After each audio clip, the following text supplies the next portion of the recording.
नमस्कार, मी वैशाली। या व्हिडिओमध्ये मी तुम्हाला आषाढी एकादशीबद्दल संपूर्ण माहिती तसेच त्यामागील पौराणिक प्रथा काय आहे आणि आषाढी एकादशीला पूजा कशी करायची आहे घरच्या घरी, तर ते मी तुम्हाला सांगितलेलं आहे। तर हा व्हिडिओ तुम्ही शेवटपर्यंत नक्की बघा। आषाढ महिन्यातील शुक्ल पक्षातील एकादशीला देवशयनी एकादशी किंवा आषाढी एकादशी म्हणतात। हिंदू धर्मात एकादशीला खूप महत्त्व असते। आषाढी एकादशीला देवशयनी, पद्मनाभा आणि मोठी एकादशी या नावाने ओळखले जाते। आषाढ महिन्यातील एकादशीला फार पवित्र मानण्यात येते, म्हणून या एकादशीला महा एकादशी असे म्हणतात। यावर्षी आषाढी एकादशी शनिवार दिनांक 25 जुलै रोजी आहे।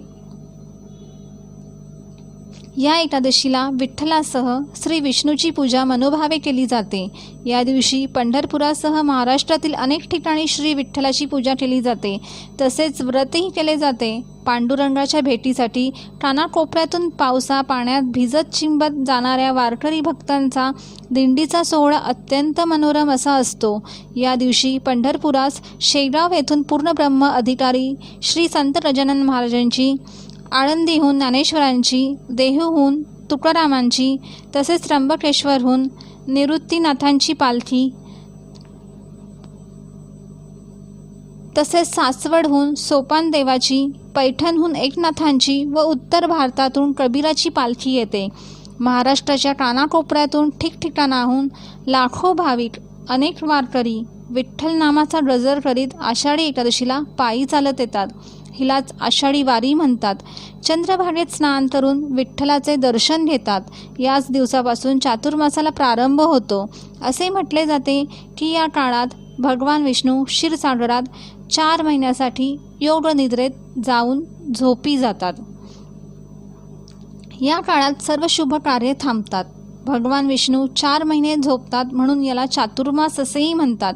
त्यानंतर 4 महिन्यांनी देवोत्थानी एकादशीला भगवान विष्णूंना जाग येते। आषाढी एकादशीला सर्व भाविक उपवास करतात। काही लोक निर्जळ उपवास करतात, तर काही उपवासाचे पदार्थ खाऊन व्रत ठेवतात।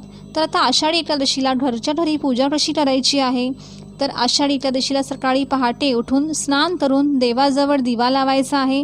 देवांना आधी शुद्ध पाण्याने स्नान घालावे, त्यानंतर पंचामृताने स्नान घालावे, परत शुद्ध पाण्याने स्नान घालावे। स्वच्छ वस्त्राने पुसून देवांना देवाऱ्यात ठेवायचं आहे। देवाजवळ उदबत्ती, धूप, निरांजन लावायचं आहे। त्यानंतर मनोभावे पूजा करायची। भगवान विष्णूंना तुळस वाहून विष्णुपूजन करायचं आहे। हा संपूर्ण दिवस उपवास करायचा आहे।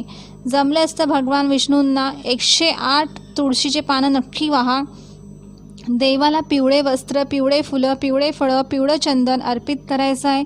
शक्य झाल्यास जवळच्या विठ्ठल मंदिरात दर्शनासाठी जायचं आहे। रात्री हरिभजन करत जागरण करावे। विठ्ठल नामाचा जयघोष करत संपूर्ण दिवस देवाच्या नामस्मरणात घालवावा। आषाढ शुद्ध द्वादशीला वामनाची पूजा करून पारणे सोडावे।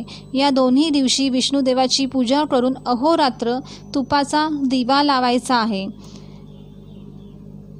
आषाढी एकादशीच्या दिवशीची पौराणिक प्रथा काय आहे ते मी तुम्हाला थोडक्यात सांगते। तर असे म्हणतात की कुंभ नावाचा एक दैत्य होता, त्याला मृदुमान्य नावाचा एक मुलगा होता। त्याने प्रचंड असे तप करून भगवान शंकरांना प्रसन्न केले।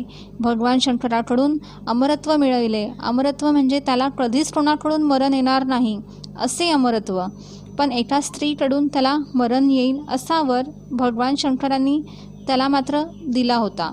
अमरत्व मिळाले म्हणून त्याने सर्व देवांवर स्वारी केली। तेव्हा भगवान विष्णू ब्रह्मदेव भगवान शंकराकडे आलेत, पण भगवान शंकर काहीच करू शकत नव्हते, ते हतबल झाले होते। तेव्हा ब्रह्मा, विष्णू, महेश व सर्व देव चित्रकूट पर्वताच्या गुहेत लपून राहिले। त्या दिवशी आषाढी एकादशी होती। त्या दिवशी खूप पाऊस पडत होता, त्यामुळे सर्व देवांना स्नान घडले, तसेच उपवासही घडला। तेव्हा सर्व देवांच्या श्वासातून एक देवी उत्पन्न झाली। ती देवी म्हणजेच एकादशी देवी होती। तर त्या देवीने या मृदुमान्य राक्षसाला ठार मारले व सर्व देवांना मुक्त केले। तर ही देवीचं म्हणजेच एकादशी देवी होती। देवांनी तिची स्तुती केली आणि तिनेही सांगितले की माझे एकादशीचे व्रत जे लोक करतील ते सर्व पापांपासून मुक्त होतील।